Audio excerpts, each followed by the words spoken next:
Okay, welcome into Truth Talk this Monday afternoon. Sorry, we're having a little tech issues there, but we think we have things worked out.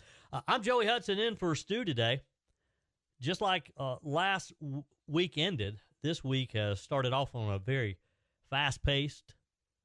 Wow, I mean, what a week we had in Milwaukee at the Republican National Convention. I have a lot of stories to share with you today. And, of course, we're kicking off this week with the news today that Kamala Harris is picking up some endorsements as Joe Biden bowed out of the race yesterday. Have not seen the president yet. He has not been cited since going into isolation last week upon testing positive for COVID. He announced yesterday, of course, that he will not be seeking or will not be accepting his party nomination, which has created chaos within the Democrat Party on who their nominee will be. And as President Donald Trump narrowly avoided death just over a week ago, are we seeing a different man? During his acceptance speech at the Republican National Convention, again, which I was blessed to be there in the Pfizer Forum last Thursday to hear that speech, to watch Donald Trump accept the Republican nomination. The former president mentioned God more than I have ever heard him do in any previous speech. Did you notice that? If you listened to the president's speech last Thursday, did you notice that he mentioned God a number of times during his speech? We're going to talk a little about that today. Are we seeing God's presence in this process of selecting the next president of the United States? My friend and colleague Kevin McCullough wrote an article published in townhall.com yesterday. It's titled, "The God Thing, Have You Noticed?" Kevin cites recent situations where he has heard the name of God in some unlikely places, including political discussions. And there's this discussion that's being widely circulated that maybe God is, in fact, getting involved in the political process this year. Not that he's never not involved, but in a more direct way. The Washington Post wrote this: former President Donald Trump's narrow escape from an assassin's bullet has reinvigorated talk among some of his supporters that the billionaire is a messiah figure anointed by God to save a troubled nation. Since the attack on Trump's life during a campaign rally in Butler, Pennsylvania, left him bloodied but otherwise unharmed, some supporters in Congress and on social media have shared Bible scriptures and illustrations showing the Holy Ghost deflecting the bullet. The Post goes on to write, internet celebrities such as boxer Jake Paul have called the moment proof of who God wants to win, and posters on the Donald, a far-right message board unaffiliated with the Trump campaign, have mentioned God 7 times, as often as they did in the week before the shooting. This according to a Washington Post analysis. Again, are we seeing God's presence in this political year? Love to get your comments. I'm not sure if the Washington Post is serious about this, or are they just mocking President Trump's renewed interest in his faith after staring death in the face. But is it that far-fetched that maybe God might have saved Trump's life for better things? You know, I've had a lot of friends over the past few years say they believe God put Donald Trump in our path in 2016. But then there's others who've argued, well, what happened in 2020? Is it that far-fetched, again, that God has an interest who the leader of the free world is? The attempted assassination definitely affected Donald Trump. And I would argue that it has affected the American people as well. I mean, have you thought about your mortality since the assassination attempt? Has the incident caused you to pause and think about how quickly life can change? I had that conversation with a lot of people as the the attempt on the president's life took place on a Saturday. The following day, Sunday, I headed to Milwaukee to the Republican National Convention, where I broadcast my radio show, my podcast. We broadcast the Mike Gallagher show from there. And I had a lot of conversation with a lot of people. Some people I hadn't seen in quite some time. Some people I'd never met before. But, of course, being fresh on our minds, a lot of people were talking about Donald Trump's near-death experience and how, had he just moved his head slightly, things could have been a lot different last week. Last week's Republican National Convention may not have taken place. And that's essentially what Donald Trump said to us on Thursday night in his acceptance speech. And as I sat there in the Fiserv forum listening to Donald Trump, and we had already gotten word earlier that he had rewritten his speech, it was interesting to watch him and to listen to his explanation of what happened. And if you watched his speech, and if you didn't, here's what he did. At the very beginning of his acceptance speech, before he got into the actual speech itself, he told us all in that arena that he wanted to take a few minutes and tell us what had happened and what was going through his mind in that split second.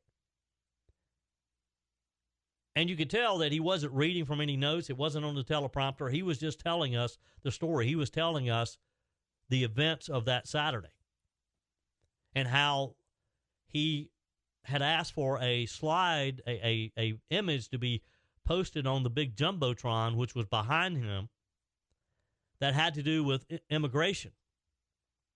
And he said he couldn't see the image on the monitor in front of him, so rather than look at it, he turned slightly so he could see it over his shoulder, and that turn is what saved his life. And he believes that God had a part in that. And again, it's probably the first time that I ever heard Donald Trump say something like that God had spared him, that God had played a role in that. 866-348-7884, 866-34-TRUTH. Hope you'll join the conversation on this Monday edition of Truth Talk. I'm Joey Hudson in for Stu today. It's always a pleasure to spend some time with you. If you'd like to weigh in on today's show, your calls are welcome. You can email me directly, joey@joeyhudson.com. You can text me if you'd like. Just send your text messages to 864-477-JOEY. Love to get your comments on this Monday edition of Truth Talk.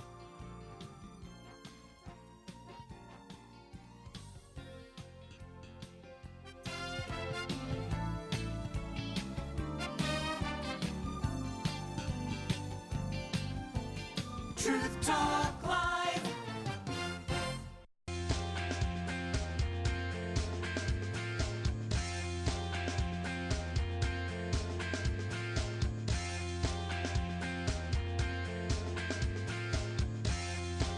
As we continue this Monday edition of Truth Talk Live, welcome back. Joey Hudson. I'm sitting in for Stu today. Love to have you join today's conversation. 866-34-TRUTH, 866-348-7884. Hope you will join us today. It's always a pleasure to spend some time with you. If you'd like to weigh in on today's show, just give me a quick call.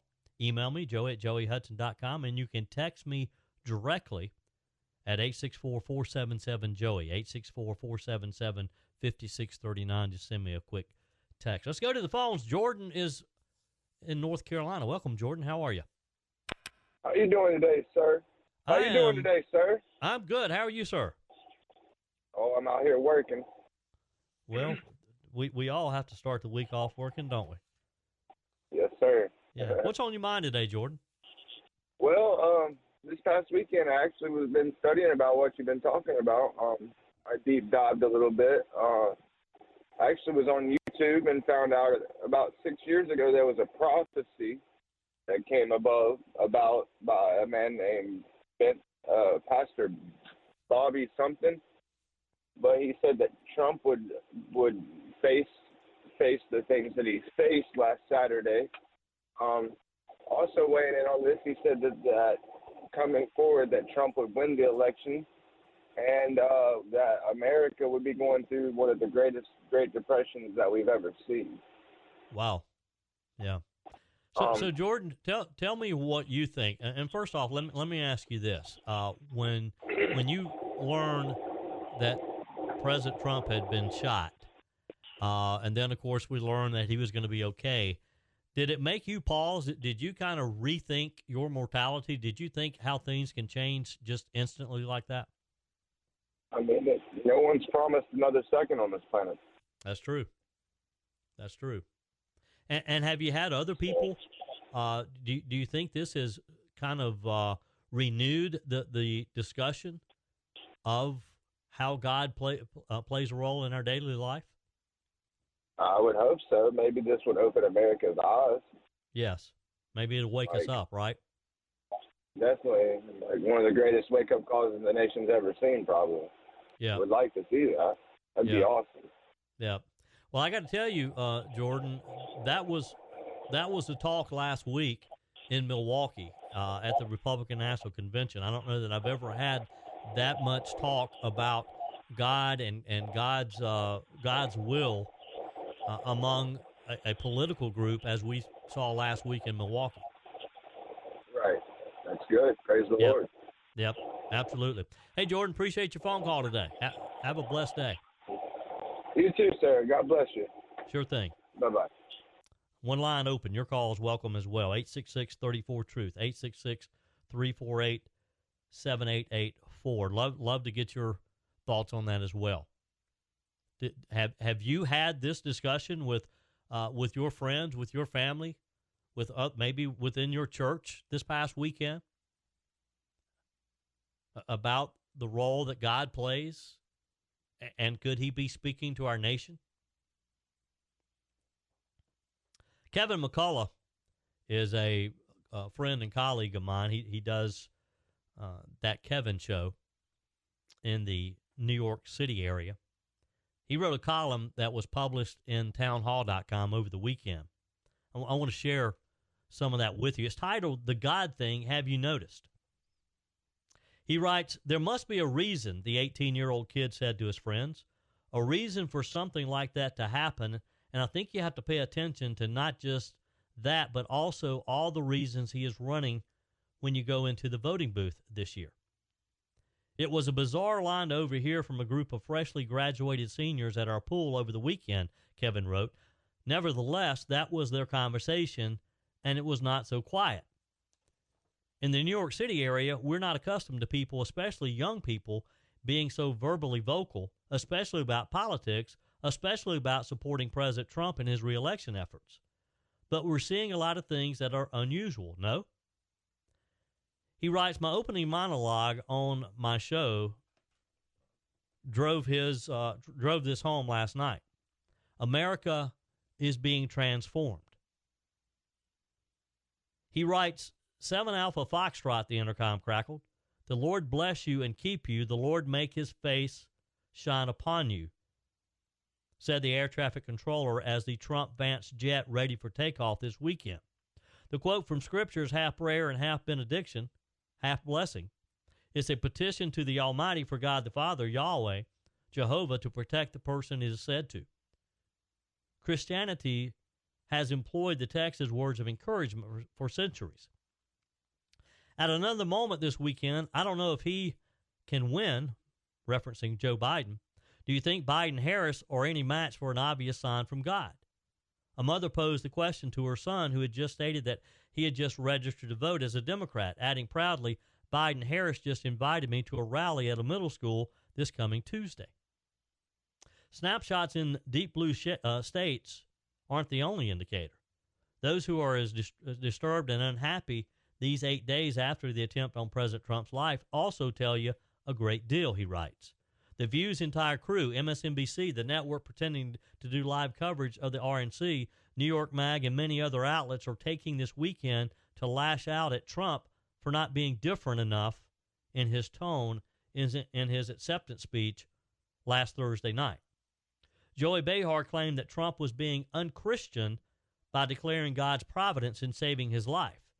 Reed, Psaki, and other cheap fake anchors pointing out that Trump did invoke Biden's name twice in his 90-minute speech. Evidently, even mentioning his opponent is enough to send people over the cliff.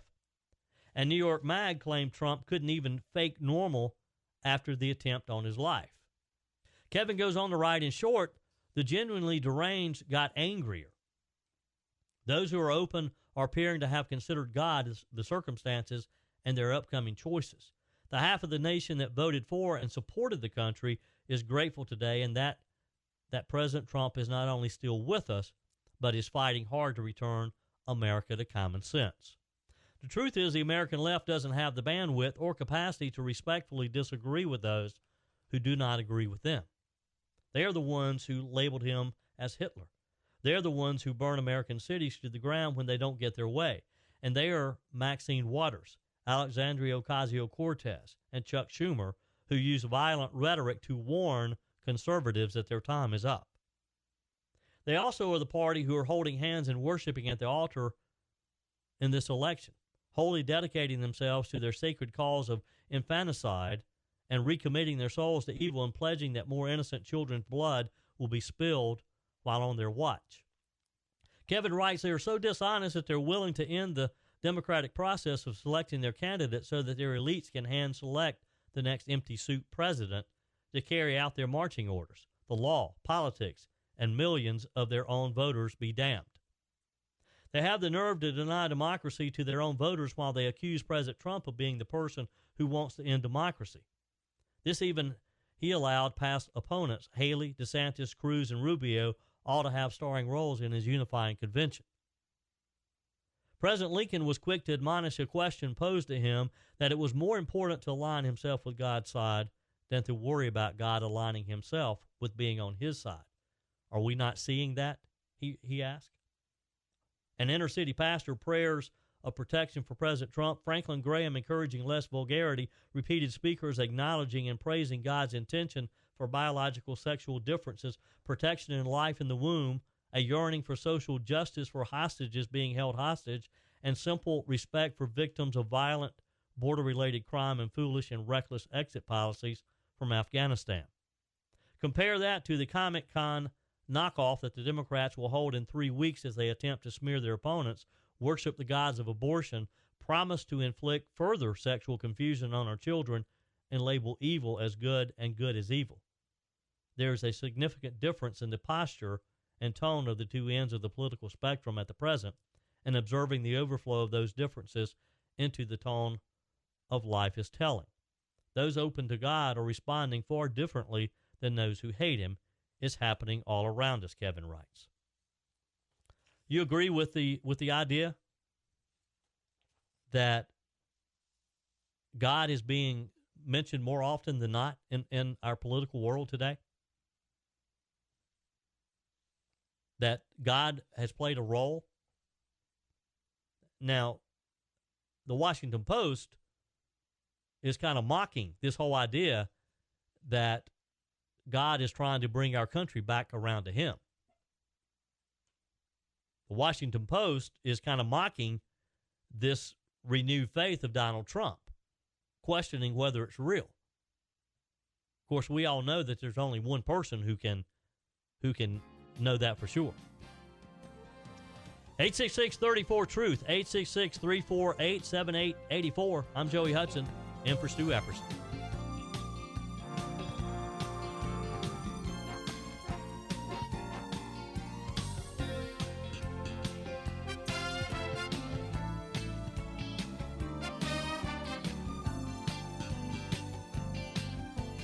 Truth Talk Live.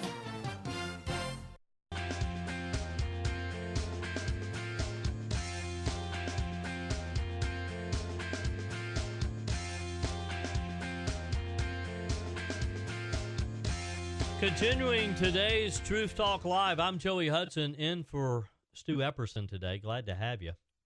Hope you'll join the conversation. 866-34-TRUTH, 866-348-7884.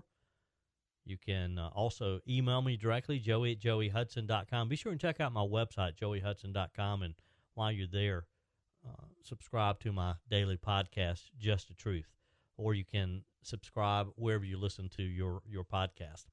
Text me as well, 864-477-JOEY.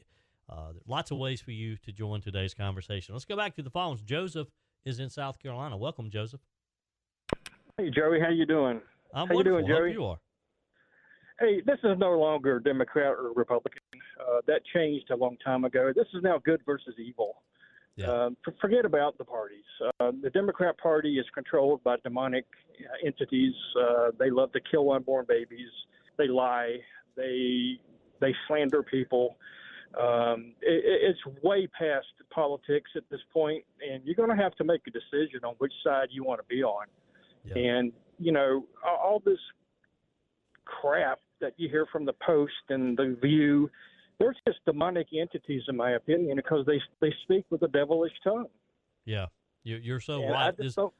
This is good versus evil, and this is a situation, Joseph, where we have to pray that God will give us Washington back, that He will give us the knowledge and discern the right candidates to put the right people in the right place, or our country may go too far. Jerry, I think it's too far gone, my friend. I think those days are gone. I think it's going to get worse before it gets better when he returns. I'm just not very optimistic. Yeah. Well, I believe God is still in the miracle business, and these are the types of miracles He likes to perform, Joseph. Maybe not. Look, I'd like nothing better for Him to come back and take us all. But as long as He allows us to remain here on His earth, I do believe that He has people that He has anointed to be in leadership positions, and we just agree have 100%. and we just have to pray and discern that we choose the right people. Hey, real quick, did you see the director speak today to Congress? I did. Yeah. Oh my goodness What a gracious! disaster. So you could have had a hand puppet up there with Morris. It's so. I'm at a loss for words. I can't even. I don't. Yeah, you know, she couldn't answer. And look, I live in upstate South Carolina. Nancy Mace represents the 1st Congressional District. She got very frustrated with her today because she couldn't answer some simple questions. For example, she couldn't answer how many Secret Service agents were actually assigned to be at that event. Now, that would be, to me, a very basic question. If she was in the commercial sector, she'd get fired in 15 seconds. Oh, good grief. Yeah. Where do we start? It can be terribly frustrating, can it not? Yeah, but she just. Hey, Joseph, where in South Carolina do you live? Right down the street from you, to be honest with you. Oh, okay. All right. I live in Greer. Greer. I'm not going to give the road, but I live very close to the Golden Triangle. Okay. Well, cool. Yeah. Well, I as we say, born and raised in Greer, and I have always lived here. Hey, Joseph, I appreciate your phone call. Thanks for listening to Truth Talk. All right. Thanks, Joey. Sure thing. Have a great afternoon. Let's stay with the phones. Let's go to Dayton, Ohio, where Mike is holding patiently. Welcome, Mike. Thank you, sir. Thank you, Joey. Sure. Yeah, I'm a regular caller. I call a lot on this, and I listen all the time. This is a time slot I can listen. Stu warned me about you. Oh, you did? Yeah. I'm joking. I'm joking with you, Mike. What's on your mind? Well, what's on my mind is, oh, shoot, sorry. What's on my mind start, is, huh? Yeah, where to start? Back in 16, before Trump was office, I told my mother-in-law and father-in-law, I says, you know, who's going to be president? I said, Donald Trump. And he wasn't even asked to be thing. And I said, he's going to come and run for president. And they go, oh, you're crazy, you're crazy, you're crazy. Well, guess what? He ran for president. Mm-hmm. And he won. and he won. And maybe that was from God speaking to me personally and telling my mother-in-law, and then for me to be closer to God by doing that. You know what I mean? Mm-hmm. And I Sure. really believe that. I mean, I really believe that God did that for me. And Yeah. this year has been, okay, God, give me an answer. And God keep telling me, pray, pray, pray. Yeah. God keep telling me to pray, pray, pray.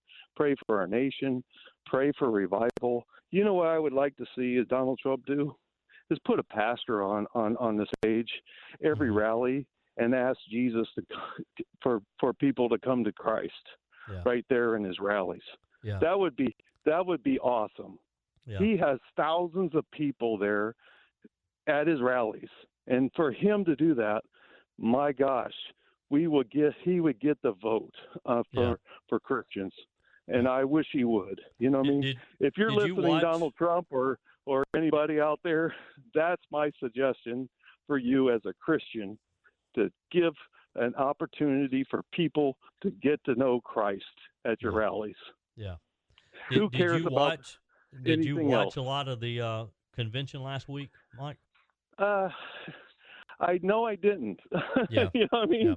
Yeah. I know I didn't. Well, it was. I listened to his his speech. Yeah. When he gave his speech, and then I turned it back off. You know, I mean, I watched what's his name tear off his shirt.